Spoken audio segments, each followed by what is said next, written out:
Welcome to God at Work, Stories of Grace and Faith. I'm your host, Chuck Groover. This week I decided to look at the person that wrote the hymn that, to be honest, I was kind of surprised to hear a lot of people actually consider to be a Christmas song. Yet when you actually look at the original lyrics, there is nothing really Christmas about it. The song I'm talking about, which I'll actually talk about in the next episode, is Joyful, Joyful, We Adore Thee. And I'll also try to find out when the lyrics were switched around in it to the version that a lot of people associate with the song at Christmas time. But today, I want to basically just look into the life of the guy who wrote it, Henry van Dyke Jr., or as some websites will just call him Henry van Dyke, and leave off the junior part for some reason. He was born November 10th, 1852, in Germantown, Pennsylvania, and he was the son of Henry Jackson van Dyke Sr., who was a prominent Presbyterian clergyman and also pretty much the early influence for the younger Van Dyke to actually become a minister himself. And his mother was Henrietta Ashmead. So, just kind of an aside, I kind of think it's funny that when you look at it, both of his parents were named Henry. But that's to an extent. But that's kind of just going on a rabbit trail. Van Dyke Jr. became a multi-talented personality, being known as an author, an educator, as well as being a clergyman, and is actually known for his works, which included short stories, poems, and essays. Some of what Van Dyke believed in included a sympathy for man, fostering companionship with nature, and promoting a reverent view of life. And he contributed to various fields through being an influential writer, including religion, literature, education, diplomacy, public service, and nature. And he received many honors, including being elected to the Academy of Arts and Letters. He was friends with the likes of Helen Keller, who actually wrote a very... You'll see it if you go to some of the links in the show notes. She actually wrote about her thoughts regarding Van Dyke, and it was very interesting. He also, an honor that he had was being the pastor that officiated Mark Twain, Samuel Clemens' funeral. He graduated from Poly Prep County Day School in 1869. Graduated from Princeton University in 1873, and eventually went on to Princeton Theological Seminary in 1877. And for those of you who didn't realize it, a lot of the early colleges, especially those that we probably consider Ivy League schools, actually started out as theological seminaries. I might look into the history of some of those in a future episode on down the line. He also attended the Brooklyn Polytechnic Institute before going to Princeton, and he also studied for 2 years at the University of Berlin in that time. In 1879, Van Dyke joined the Presbyterian ministry, and 4 years later, he actually became the pastor of Brick Presbyterian Church in New York. And in a short time while there, he actually gained a national reputation for his preaching. His first sermon was actually on the voice of God, which was all about hearing pretty much God's voice within nature. In fact, Van Dyke's love of the outdoors was an integral part of his Christianity, and his dual belief in nature and religion influenced his literary criticism and other writings, which, to an extent, we will see it again next episode when we look into the song Joyful, Joyful, We Adore Thee. Van Dyke started his writing career while still working as a minister, publishing his first book in 1884, and the book was The Reality of Religion, and it was pretty much based on his studies in seminary as well as his vocation in the ministry.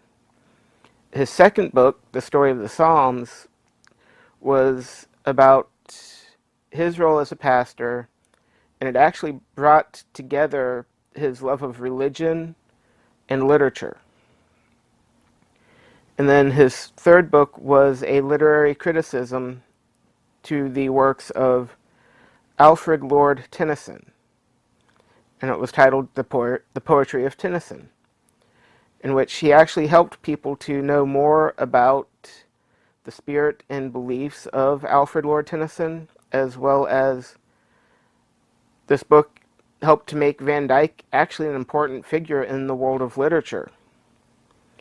Some of his other works include The True Presbyterian Doctrine of the Church, The Bible as It Is, The Christ Child in Art, The Gospel of an Age of Doubt, The First Christmas Tree, and The Story of the Other Wise Man.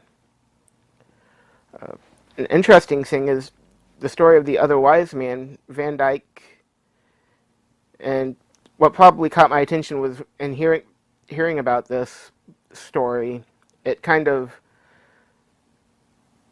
some stories I've written or have floating around in my head kind of almost take on an aspect similar to how he approached this story. The story of the other wise man, Van Dyke actually introduces a fourth wise man in the story, and this wise man, I'm not sure if I'm going to pronounce the name right, Artaban, sold all of his belongings to bring 3 precious jewels to the Christ child. In the course of the story, Artaban encounters different people along his journey that need his help, to which,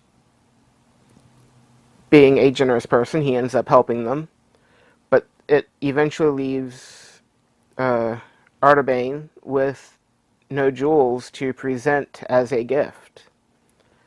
And it's one of those things at the end of the story, he discovers how, even though he didn't have the precious jewels to present as a gift, his gift was learning how he essentially helped Jesus by helping those that were in need. As I said, just the fact that it's kind of a fictional look at an event in the Bible to bring about kind of some sort of biblical truth or something, or a speculative look at an event in the Bible. While it's not gospel, as a story, it kind of interests me because, as I said, I have stories floating around of pretty much related to like the Apostle Paul that aren't biblical, but they can fit in with biblical truths type thing. So just that story just kind of caught my attention. And I might, in a later episode, if I do a year where I'm looking at writers, I might, while not looking again at Van Dyke, might look at his this story. But back onto Van Dyke, he was also considered to be one of the most important short story writers and produced works such as The Ruling Passion, The Blue Flower, and The Unknown Quantity. I'm not sure how some of his works I'd mentioned earlier differ from being short stories as far as length, but again, those are a couple more works of his if you're interested in trying to read some of his works. Even though his church work involved theological studies, he also enjoyed reading significant books by great writers, in which these books also fostered his love of human companionship. Around the year 1900, Van Dyke became the Murray Professor of English Literature at Princeton, and his belief in study and scholarship is the reason he included literature really in his preaching and incorporated preaching into his literature. That same year brought about his book, The Poetry of the Psalms, in which he discusses the Bible as a noble and impassioned interpretation of nature and life. It was through this position as a professor that he actually influenced many students, including what would be at that time a future celebrity travel writer, Richard Halliburton, who at that time was editor-in-chief of the Princeton Pictorial. He also, around this time, chaired the committee that wrote the first Presbyterian printed liturgy, the Book of Common Worship of 1906. And pretty much during this time that he served as a professor, because he pretty much served as a professor up until about 1923, he spent some time in the University of Paris as a lecturer from 1908 to 1909, and then in 1913, through his basically friend and a former classmate, Woodrow Wilson, who was at the time president, Van Dyke was appointed as minister to the Netherlands and Luxembourg. And it was while he was serving in this position, World War I started, which threw Europe into dismay, and many of the traveling Americans that were in Europe at that time actually headed for the Netherlands to seek refuge. And to be honest, Van Dyke was not a trained diplomat or and thus an experienced ambassador. He actually did a pretty good job, from what I've read, of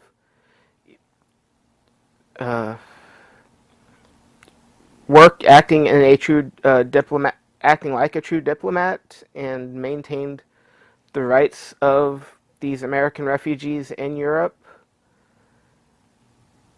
Because with all of them heading to the Netherlands, he was actually expected to comfort these panic-stricken American refugees, as that was part of his duties as being pretty much the ambassador to the Netherlands and Luxembourg.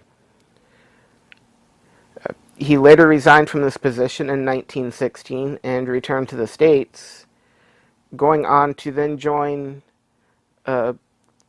the Chaplains Corps of the U.S. Naval Reserve, where he basically served as lieutenant commander. And through my research on him, I didn't see dates associated with that, so I'm kind of assuming that went on during World War I as well, because that's where it's mentioned, is right in that time frame. Then in 1919, he returned to Princeton, continuing his vocation as a teacher slash professor, where again he retired in 1923. And he went on to live about 10 more years after he retired, died on April 10th of 1933, and is actually buried in Princeton Cemetery. And 2 years later, his son, I'm not going to try to pronounce his name even though I have it written down, actually published Henry van Dyke's biography. Another interesting tidbit, besides just his relationship with, evidently his friendship or acquaintance with Helen Keller and also Mark Twain, and the fact that he was asked to perform Mark Twain's funeral, one of his best known poems is titled Time Is. And it's also known as For Katrina's Sundial, due to it basically being, it was originally written as an inscription for a sundial in the garden of an estate owned by his friends Spencer and Katrina Trask. But the interesting thing about this poem is it is pretty much well known in fairly recent culture. Part of it was read at the funeral of Princess Diana. It also inspired a couple of songs, one being Time Is by the group It's a Beautiful Day, and the song Time by Mark Mathery. And actually, a section of the poem, I believe it's the same section that was read at Princess Diana's funeral, was used for a memorial in Grosvenor Square, which was dedicated to the British victims of the September 11, 2001 terrorist attacks.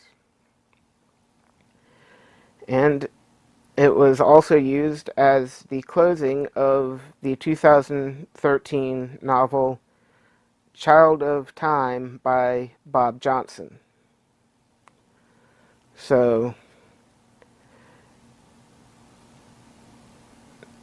again, not a whole lot of information there, like with the last couple episodes, but really it was an interesting look into his life. If you want to read a little bit more, I'll have the resources I used, links to them in the show notes. Also, what might be interesting would be to actually take a look at that biography published by his son, as well as I plan on trying to locate some of these works of his, like The Other Wise Man, maybe The First Christmas Tree, just to read some of those to see what his writing style was like and everything. But again, this is Chuck Groover talking about Henry van Dyke Jr., and that's God at Work. Thank you for listening to God at Work, Stories of Grace and Faith. You can follow us on Facebook, Instagram, and Twitter at God at Work Podcast. If you have comments, suggestions, or a story you would like to be considered for the podcast, you can email us at stories@godatworkpodcast.com. If you enjoy this podcast and want to help support us, go to patreon.com/God at Work podcast, or you can also support us by leaving us a review on iTunes or wherever you get your podcasts. God at Work, Stories of Grace and Faith is brought to you by Becoming God's Man Ministries, and is recorded and produced by me, Chuck Groover. Theme music for God at Work is by the band 39 Stripes and can be found at facebook.com/39stripes. And again, thank you for listening.